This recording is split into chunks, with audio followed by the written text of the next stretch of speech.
Bombshell. What's up, guys? This is the Flick Fanatics. We're back. We're here to review the abysmal The terrible. The shitty.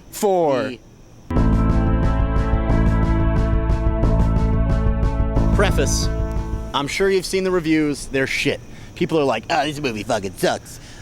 This movie's so fucking stupid. Everybody's so fucking dumb. You know, that last half is so shitty. And, you know, the characters are stupid. Dr. Doom doesn't look cool. Everybody's fucking stupid. You know what? You're fucking stupid. I'm just kidding. You're not that fucking stupid. The thing is... The Thing. Yeah. Let's jump right in. Let's jump right in. What's the plot of this movie? According to IMDb, 4 young outsiders teleport to an alternate and dangerous universe, which alters their physical form in shocking ways. The 4 men must learn to harness. Yeah, it says men. Okay. There's a woman in there, FYI. I don't know if you've ever heard of the Fantastic Four. There's a woman in there. But the 4 must learn to harness their new abilities and work together and save Earth from a former friend turned enemy. Makes sense. Doesn't explain how terrible the third act was. Yes. So we'll get into that. First off, what did you think was good about it? My favorite thing about this film was the credits. Was the tone, the feeling of the movie. It wasn't your typical superhero movie. This is not a popcorn, happy-go-lucky flick.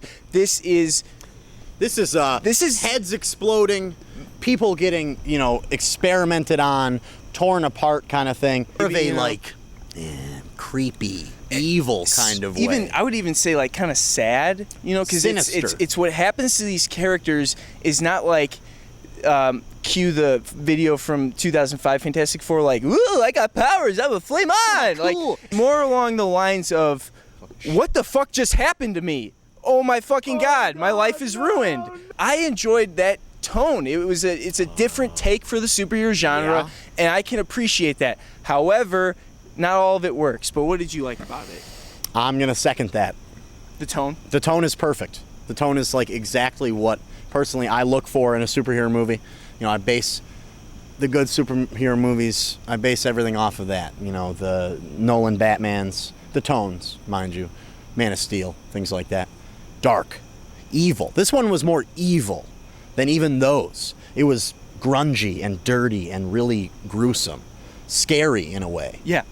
Like visceral. Before these individuals start, learning how to use their powers, it's just, chaos. Mm-hmm. And you could tell that within their minds, they're kind of freaking out too. The only one that stays kind of level-headed is the Human Torch, but in the comic books, he was always like that. He was like, kind of like, yeah, fuck yeah, I got flame powers, flame on, that kind of bullshit. Yeah. Big shout out to Franklin Storm, great supporting character. Oh, wonderful. He drove the first 2/3 of the movie. Yeah. He was that driving force that pushed these characters together and pushed them into these scenarios. Did a great job with it. Put it down here. Brian, don't forget, put it down here. Yeah, he was great. And if you like House of Cards, you're going to like 3 of the characters that are in House of Cards. I'll let you find out. It's the tiny people. Like Reed's stepdad or his teacher, Dan Castellaneta from The Simpsons. The fucking Simpsons. He was the teacher and he was awesome. And shout out to the man. Dan Castellaneta. I already said that. You don't have to worry about it. Tim Heidecker. Reed Richards' stepfather. What did you not enjoy about this movie? There is a lot. Yeah. There is a lot. Yeah. And I'd say it boils down to 2-3 things. Writing.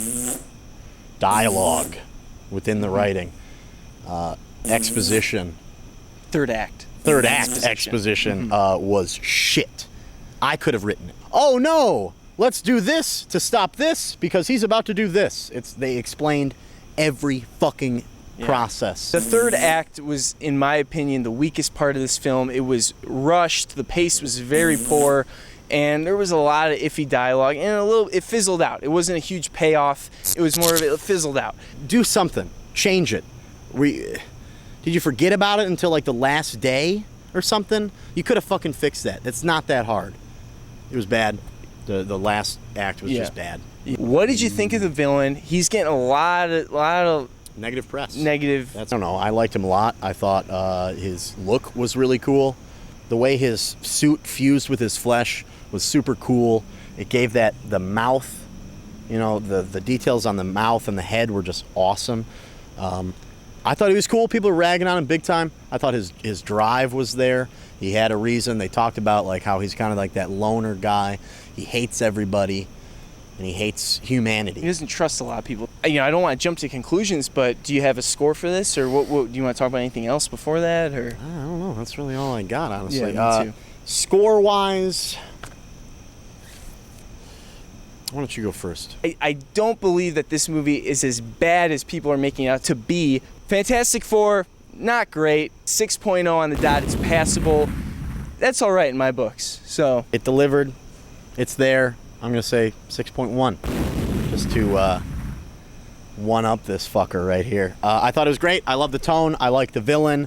I like the motives. Everything I think was, like I said, 2 thumbs up the whole way through until the third act, and it fell on its face a little bit. Yeah, it fell on its face, and I felt like I was going, you know, on a roller coaster, brakes locked up, whiplash, real bad. I was doing this a lot in the movie. I went on a shopping video recently. Shopping videos, yeah, review-wise. Yeah. Just don't get cocky. Right? What did you think? You know, to second you guys, I'm with you. I didn't love it, and I didn't hate it. You know, I see a lot of hate.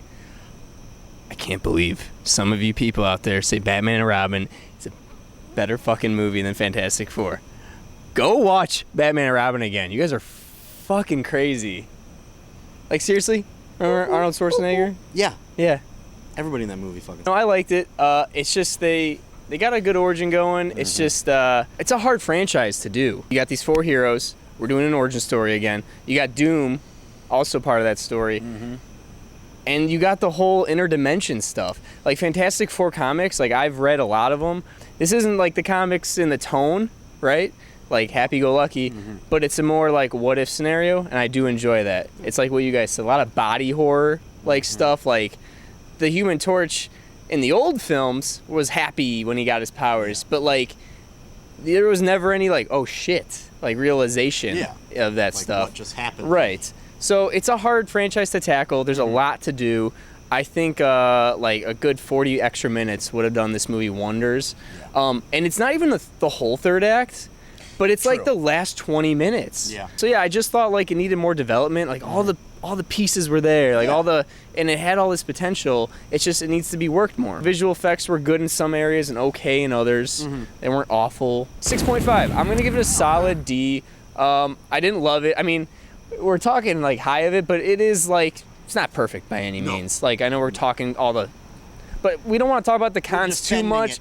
Right. We don't want to talk about the cons to the point where we spoil the film for you, because I think people should go see this. I think it's worth a watch. You can go in the morning for $4.50. I don't get why people are so stingy about seeing like pass, I'll rent it. You're going to pay $3 to rent it. Exactly. Just pay $4.50, see it on the big screen, you dinks. Decently comfortable chair. Yeah. You know, you can sneak some snacks in. Yeah. You don't have to buy the concessions. Stuff them in your front pocket. Nobody will be none the wiser. Right. I think it's worth a watch. I do like it a tad more than the old ones. Like the old ones are bad, but they're not shit. They're not Catwoman, Elektra. They're not like Batman and Robin. They're not like that level. But this one I thought was actually better than the last 2. I know that's not really what people are saying, but I just thought don't think so. they've seen the movie. So that'll do it here, folks, for another installation of Flick Fanatics.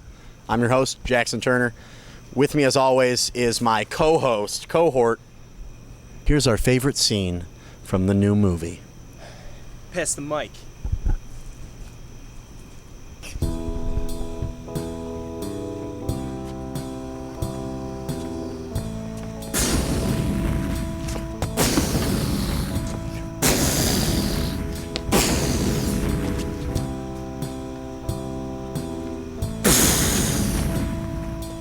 Dr. Doom. Thank you, everybody.